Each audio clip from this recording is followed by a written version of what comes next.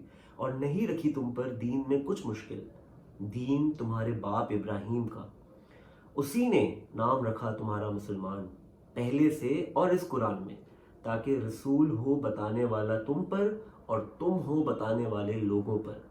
سو قائم رکھو نماز اور دیتے رہو زکوٰۃ، اور مضبوط پکڑو اللہ کو، وہ تمہارا مالک ہے. سو خوب مالک ہے اور خوب مددگار. یہ اینڈ میں آتا ہے اس آیت کے نعم المولا و نعم النصیر. اور اس کا انگلش ترجمہ ہے and strive for Allah with the striving due to him. He has chosen you and has not placed upon you in the religion any difficulty. He has chosen you and has not placed upon you in the religion any difficulty. It is the religion of your father Ibrahim. Allah named you Muslims before in former scriptures and in this revelation, that the messenger may be a witness over you and you may be witnesses over the people. So establish prayer and give zakah and hold fast to Allah. He is your protector. And excellent is the protector and excellent is the helper.